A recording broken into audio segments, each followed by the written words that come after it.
怎么了？哇，姐，你过来看。怎么了？江姐转发我微博，我瞬间多了好几千个粉丝呢。你就这大惊小怪的，吓死我了！游戏大神垂青我小透明，我当然兴奋了，我恨不得让全世界都知道。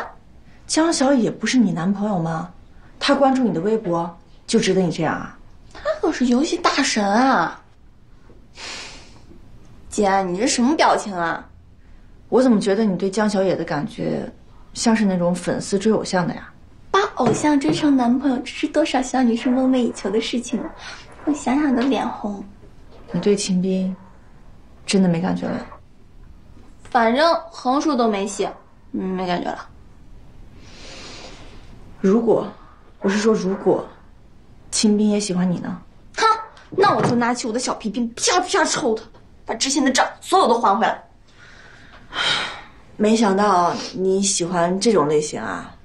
姐，我就想象一下而已了，也不是喜欢什么类型，你别多想。我才没多想呢，你自己玩吧你。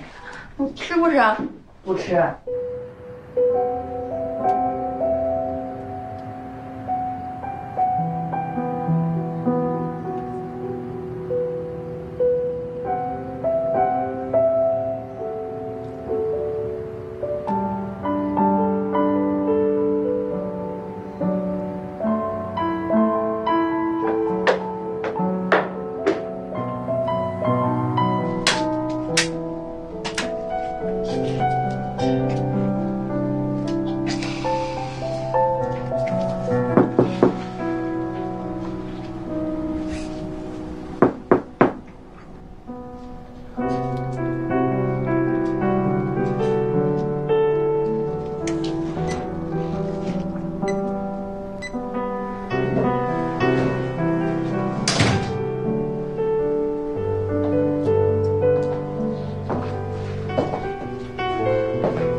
周小山，怎么睡在这儿？丹妮，病了吗？去医院吧，早不给你。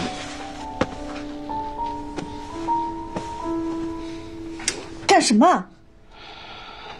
只有在梦里，我才能这样抱着你。别说胡话了，我送你去医院。不用了。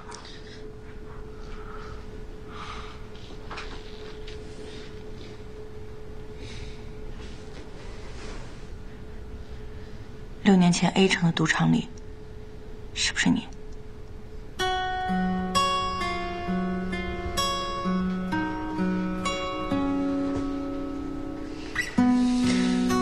是不是你？重要吗？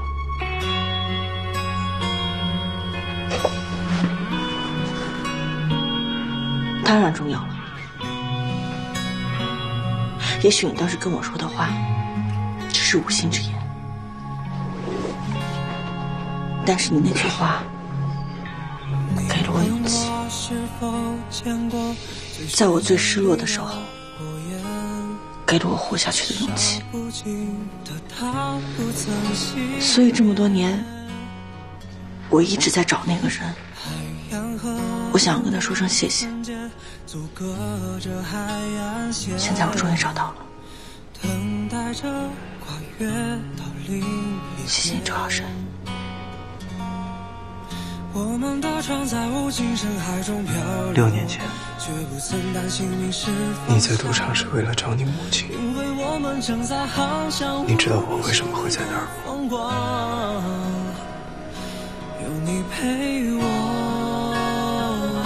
逃命。人生本来就是一场孤独的仗，是因为对那个人开枪。那枪是向兰开的，我替向兰扛了下来。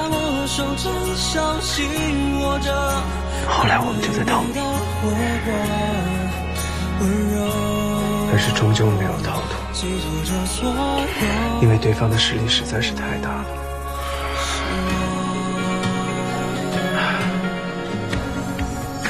小宁，这么多年来，我不是没有挣扎过，只是有时候我真的很累，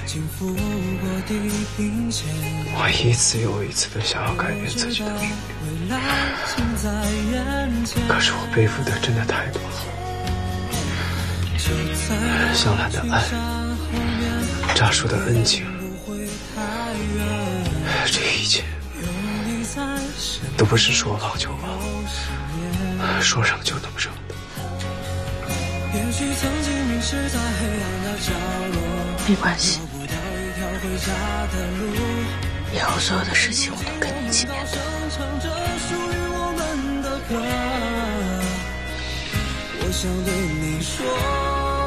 清雅问我，我愿你在我最困难的时候抛弃了我，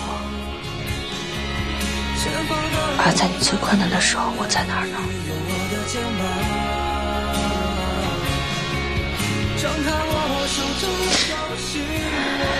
以后都不会了，我会一直陪着你，我会一直陪在你身边。你的勇气加上我的勇气，我相信没有什么是过不去的。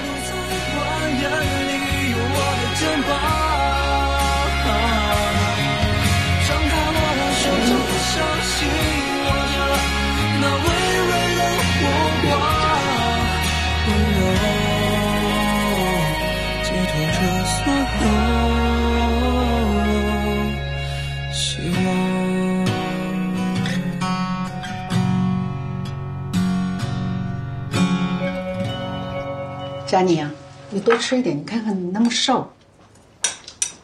嘉欣啊，你前几天跟小野见面见的怎么样？哎呦，你看看你这么大的孩子，吃个饭都不利索。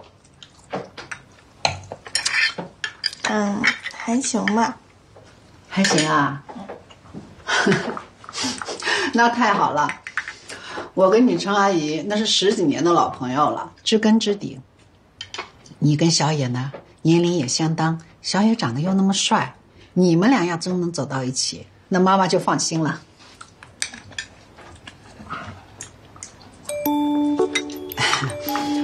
佳宁，你爸前几天公司啊招了一个项目总监，跟你一样也是海归，美国麻省理工毕业的。姐，现世报啊！阿姨、爸爸，你们不会是让我去相亲吧？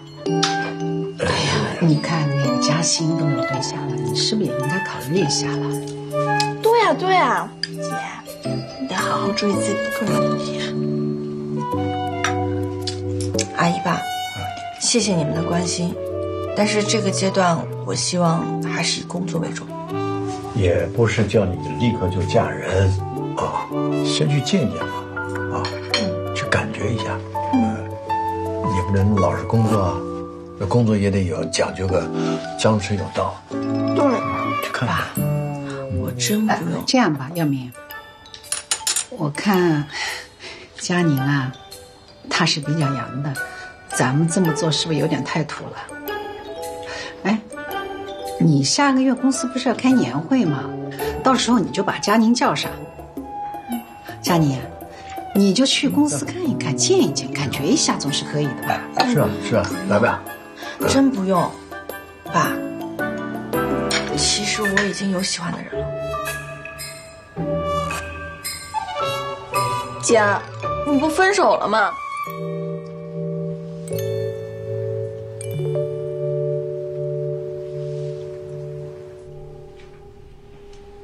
就是这样了。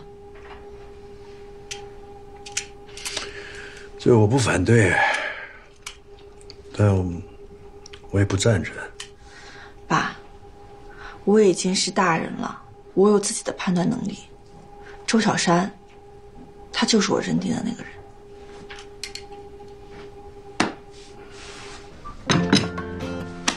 妈，宝贝，你姐的对象怎么回事？跟妈说说呗。他的一个同事也是国外回来的，哟，海归啊，那不错啊。父母干嘛的？家境怎么样？他爸妈好像都去世了，他从小靠别人资助上的学。有这样的，那不行。但是赵小山本人特别优秀，要不然我姐怎么会力排众议把他招进来？哦，合着他还是你姐的部下？哎呀，他们搞实验的没有那么多等级制度之分。啊，不行，绝对不行。你又没见过人家，怎么就一票否决了呢？你傻啊？那我们家什么情况你不知道啊？呀，我们家什么情况啊？你爸就你们2个女儿，那往后家里家外的，所有的一切还不都是你们姐妹俩？那万一来一个居心叵测的男人，那你爸的心血不全白费了吗？妈，瞧你说的，搞得我们家有皇位要继承似的。你懂什么呀你？我告诉你，你还小，这婚姻大事呀，还得父母帮你们把关，知道吧？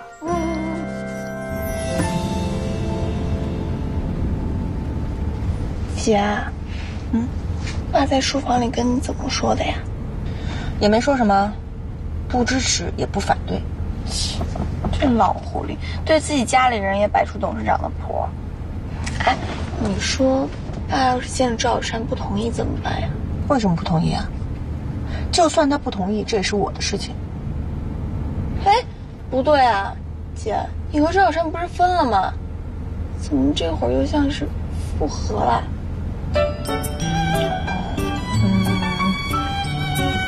陈大娘，打脸2个字会写吗？会。什么时候的事儿啊？哎，赵小山做了什么让你回心转意的？你怎么这么不坚定立场呢，姐？听不到，听不到，听不到！我警告你啊，你要想让我在爸妈面前替你说好话的话，你必须老实交代。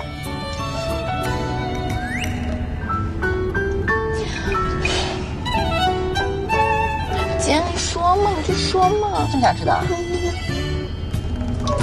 我告诉你。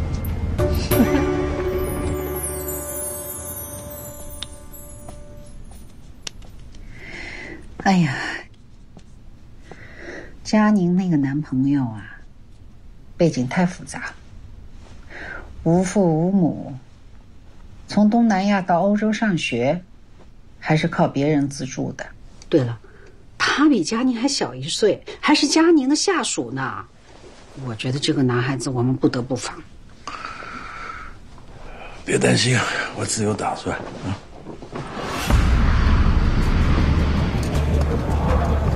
哎，袁先生，您辛苦了。酒店帮您安排好了，国内的工作已经交接清楚了，就等您到了。车就在外面。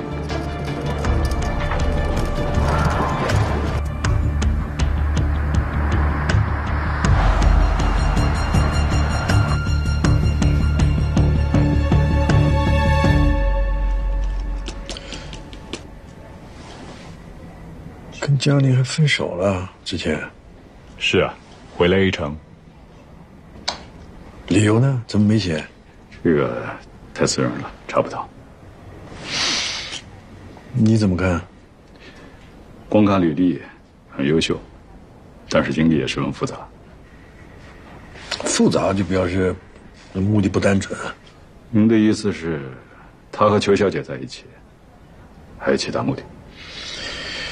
替我做件事啊！您说，裘总。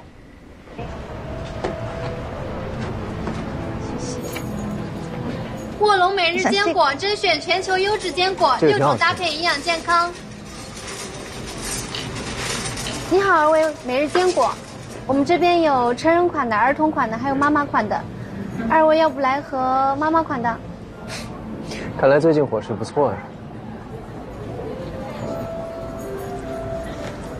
我看你啊，应该来一盒儿童款的。喂，是。好，我知道了。怎么了？推销电话。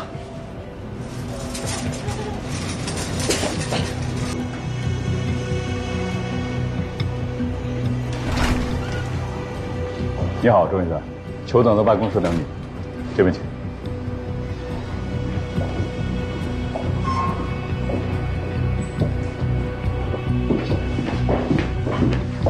裘总，周先生来了。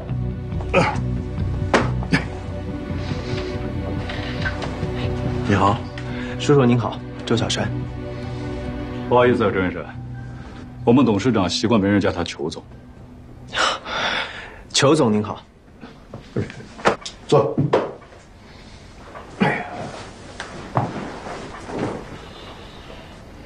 你跟嘉玲的事我都知道了，你喜欢她吗？我爱他。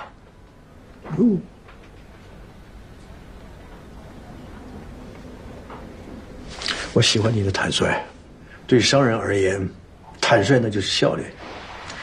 赵小山，你配不上我女儿，因为你的背景太复杂了，而且疑点太多。你在去欧洲之前呢，你所有的一切都是空白的，我查不到。你之所以能够去欧洲，那是因为有人资助你。那个人是谁？他为什么要资助你？最后也是最奇怪的一点，在1个多月之前，你非常坚决地跟嘉玲分了手，飞回了欧洲，然后没过多久，你就突然飞回来跟他复合啊！我想请问你，如果这个父亲换作是你，你不会担忧吗？邱总，我现在能说的就是，这些所有的事情都是我的个人隐私，而您所提出的所有问题，在嘉宁心中他已经有了答案。我和嘉宁在一起，没有任何矛盾。越是不能说，就越有问题啊！时间可以证明一切。告辞。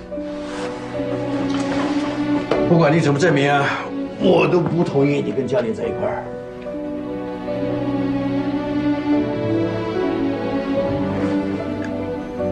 裘嘉宁现在已经是成年人了，他想和谁在一起那是他的自由，不需要得到任何人的同意。告辞，裘总。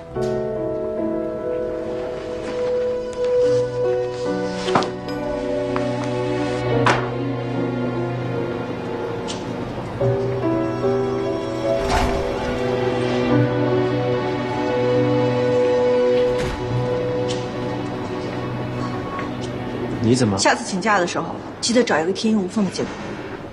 还有，借你的车子是我爸公司的车牌。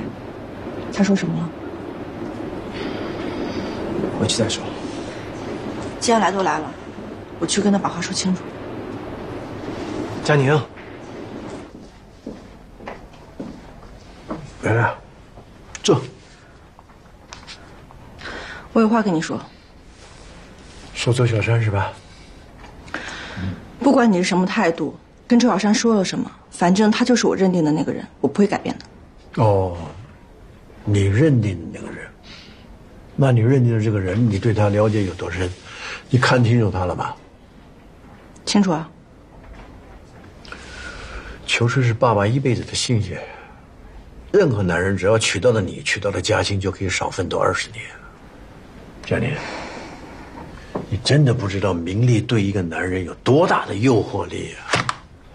所以你觉得周小山跟我在一起是为了我们家的钱？他的出身、他的背景，还有他的所作所为，不得不让我产生这样的联想。爸，你知道吗？这次出国的时候，有一家跨国集团出500万美金，让我带着我的项目投奔他们。当时只要我答应了，就连全世界最顶尖的实验室都是我的。做我们这行的，只要过得去良心这一关，钱对我们来说一点都不是难事。所以你说周小山是为了钱才跟我在一起的，根本就不可能。这是你片面想法。爸，我知道你是关心我，可是你就相信我这一次，好不好？我问你一件事儿啊，当初跟你妈一块儿出国的那个男的，现在过得怎么样？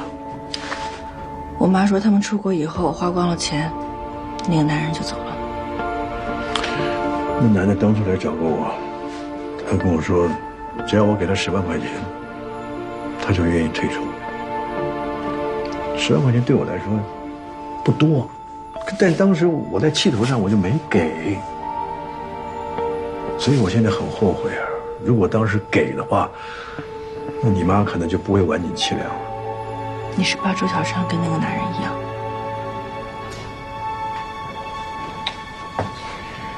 你现在谈恋爱的样子，就跟你妈当初是一模一样。你是我女儿，我不希望你重蹈覆辙。可是爸，我妈亲口跟我说，她不后悔。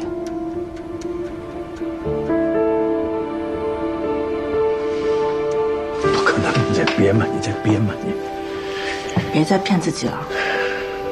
你看到周小山，就像看到了当年那个男人。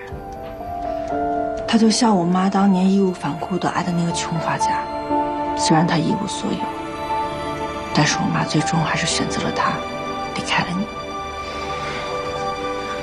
所以周小山的出现，再次提醒你，当年在感情中是个失败者，所以你才会极力反对我们的，对不对？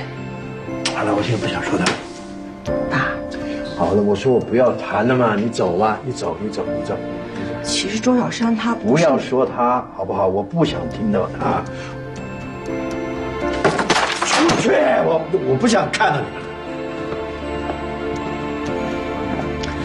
爸。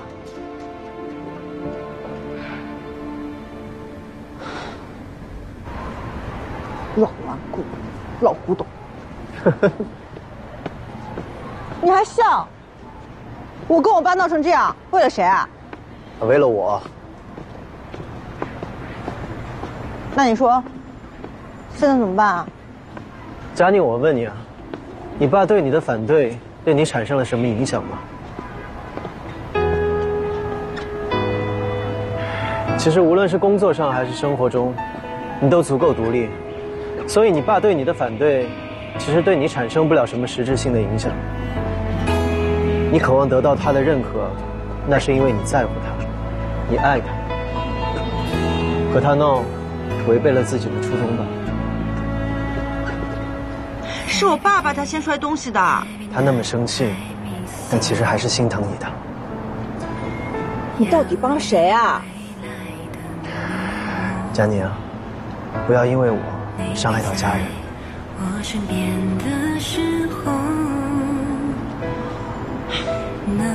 没想到这种狗血的事情会发生在我身上。那你说，现在怎么办啊？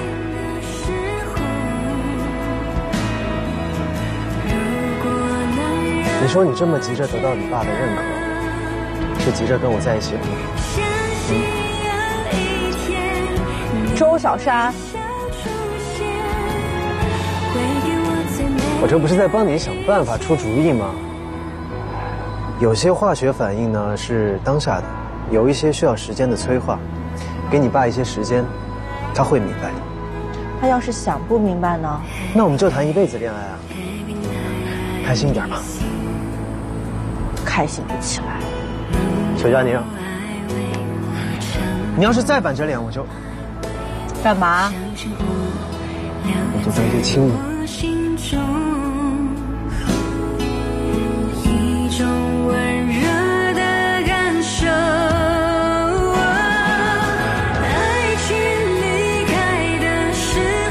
流氓吗？走了，赶紧去玩。玩什么啊？哎，这里的我扶着你。哎，怎么倒了？没事，扶着我。等。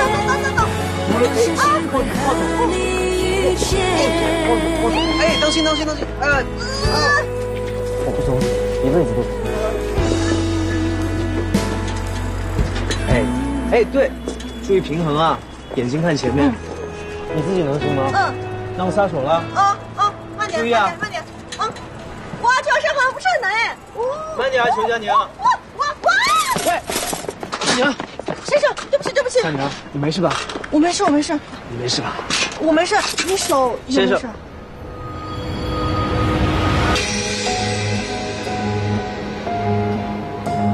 你要不要去医院看一下？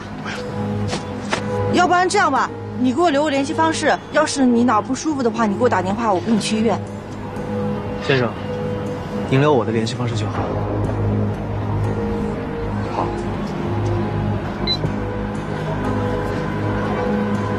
有什么情况你直接找我。后会有期。对不起啊。没事。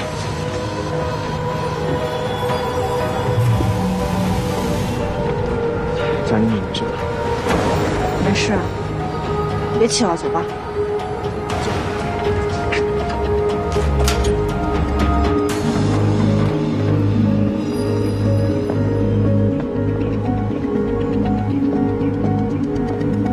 怎么了？心情不好？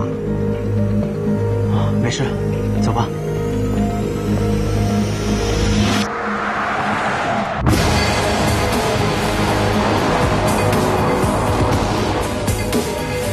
朝夕开始了。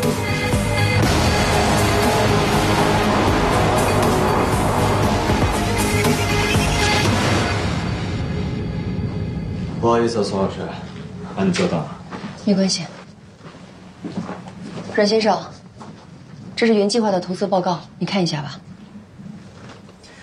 所以你的结论是可以投？是的。其实一个药物研究，一旦进入到临床阶段，它的市场潜力就已经被预估了。虽然原计划已经进入到1期，但由于国际上对中国的科研水平一直持观望态度，大家都是将信将疑。但恰恰我认为，这是对天成基金最有利的因素。辛苦了。阮先生，我还想再多问一句，您此行的目的应该不仅于此吧？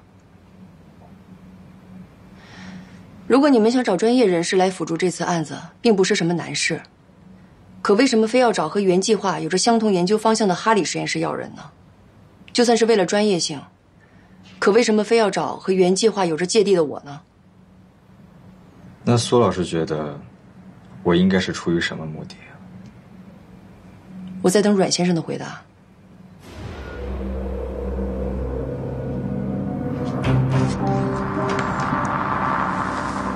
还是苏老师认为我们想搞破坏吧？原计划现阶段资金链紧张，只要我们不出手，6成以上怕是难以熬下去。如果我想看到一个负面的结果，又何必大费周章？苏老师，投资原计划可是事关数十亿的经营。投资说白了就是投人，况且我也想象不到有谁比苏老师更了解原计划实验室里的情况，不是吗？但愿如此吧。倩姐，你怎么突然回来了？那个国外怎么样啊？哈里教授是不是特别厉害？你有没有学到什么独门绝技？坐下说吧。你一下子问了我这么多问题，让我先回答哪一个？我这不是太高兴了吗？你呢？怎么样？我没去你给我介绍的公司。为什么？一方面我觉得自己没什么天分吧，另一方面也看不见什么未来。正好我有一个同学在一家民办学校办事儿，然后他们缺老师，我就跳槽了。哦，原来现在是郑老师了。对了，倩姐，你还没说呢，您这次到底为什么回来啊？因为原计划。我没弄明白，他们想投资原计划，他们也知道你当初离开公司的时候并不愉快，为什么还要找你做专业咨询呢？这也正是我疑惑的地方。我总觉得天成基金此举一定还有其他的目的。那你为什么还要答应他们呀？外边的人都只看到哈里实验室的风光，其实教授本人早就已经危机四伏了。怎么说？哈里的项目实际上是没有成功的可能性的，他本人又不愿意承认自己的失败，研究员碍于他的威严，就把实验室所有的数据都进行了粉饰和包装。这岂不是和我们当初……没错，和我们当初为了推进实验做的手段是一模一样的。可是薇薇，我们当初那样做是没有存半点名利心的，对吗？哈里教授仅仅是为了保住自己的地位和名誉。他都那么有名了，为什么呀？高处不胜寒。既然哈里实验室和原计划是相同的研究方向，那他为什么会允许你来协助天成基金呢？这正是有意思的地方。反正我是不想把我剩余的生命消耗在他那里，所以我必须回来。倩姐，我支持你，说吧，你要怎么做？帮我打探消息。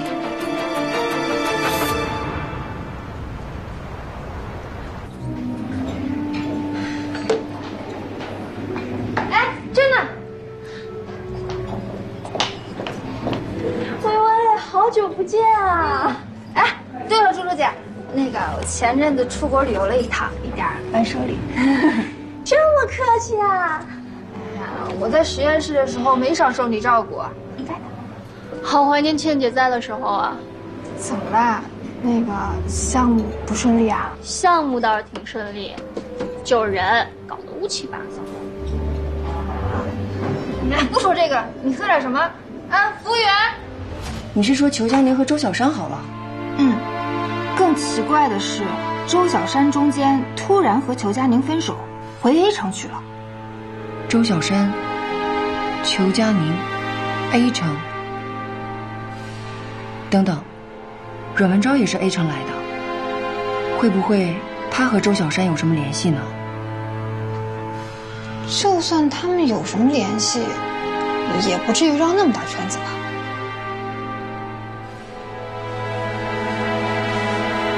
苏老师，我们打开天窗说亮话吧。原计划我会投资，但我不想进行的那么顺利。什么意思？我帮你干掉裘佳宁，以天成基金的名义令你重回实验室，所以我需要你替我把握时机，告诉我什么时候介入，能够获取最大的话语权。好，报告我会重新拟定。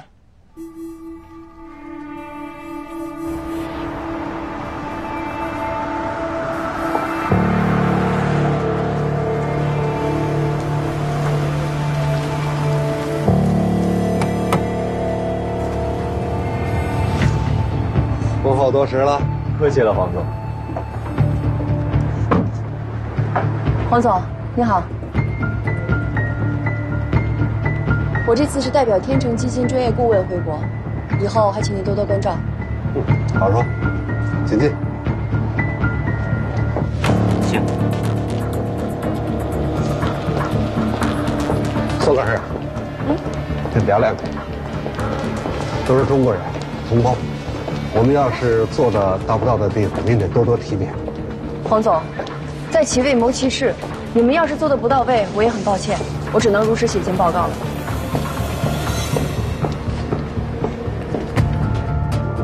黄总考虑的怎么样了？阮先生，我相信天成的实力，不过你们开出的条件实在是……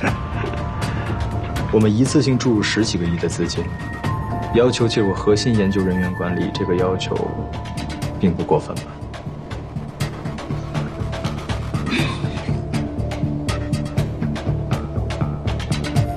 这样吧，黄总，给您1周时间考虑。超过这个时限，成与不成，天成将不再考虑注资原计划。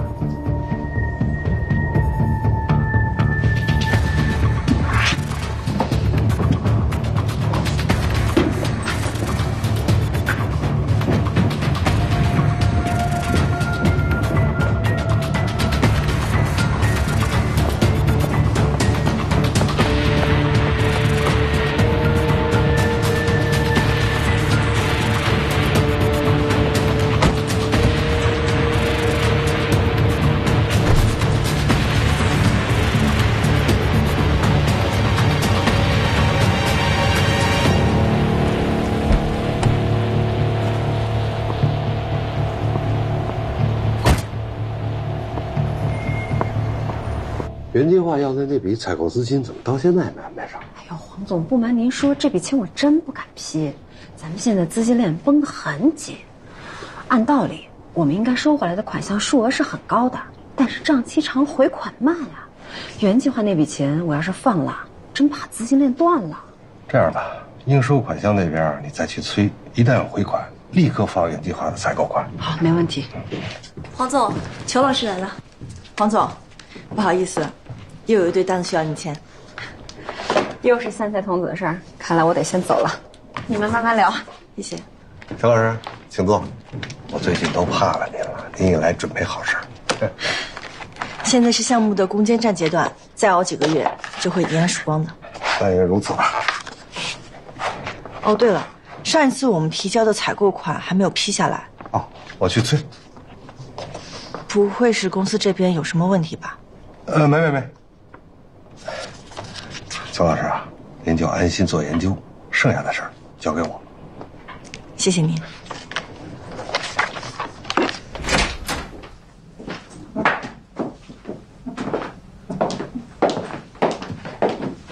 苏老师怎么肯定最后 Original Life 一定会回来找我们？一旦进入到临床，依照我对实验室的了解，他们现有的设备是无法继续支撑试验的，这就势必要采购一批新的设备，但是这是一笔很大的开销。另外，我通过以前的一些关系，抬高了目击临床试验病人的试药费用，这就意味着他们接下去进行的2期临床目击也有抬高预算。在这样的双重夹击下，我就不相信黄总他会不低头。很好。不过我好奇的是，就算阮先生你要到了管理权，打算怎么让我取代裘佳宁呢？毕竟他现在是项目的中坚力量，无缘无故就让他下位，似乎这不太合理吧？苏老师，你做好我交代的事情，我自然会做好承诺你的事情。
我有一个好消息要告诉大家。什么好消息？刚刚总公司来电话了，我们上个月递交的1期临床实验的报告已经通过了审核，并且批准我们进入2期临床实验。我们加了那么多班，总算没白加了。就是啊。那邱老师，我们今天是不是可以早点下班啦？对啊，当然可以了。除了固定值班的人之外，今天都可以早下班。哎，1楼准备了自助晚餐，是公司请大家的。感谢大家这个阶段以来的付出啊，开心是可以，不过下一个阶段我们依然要像上一个阶段一样，保持严谨认真的工作态度。石头哥这么高兴的说，你能不能不要扫兴啊？他3块石头呢，心呐硬得很。哎，我可原本想着请你们喝下午茶的，你们这么说我就算了。哎，你最好了，不行，好了，别闹了啊！从明天开始就正式进入2期临床的预备阶段了，将会有更多的病例还有志愿者参与进来，也将面对更多的患者和家属的期望，还有同行的质疑。下面的各类审核也会更加的严格，所以为了我们共同的理想和目标，加油！加油！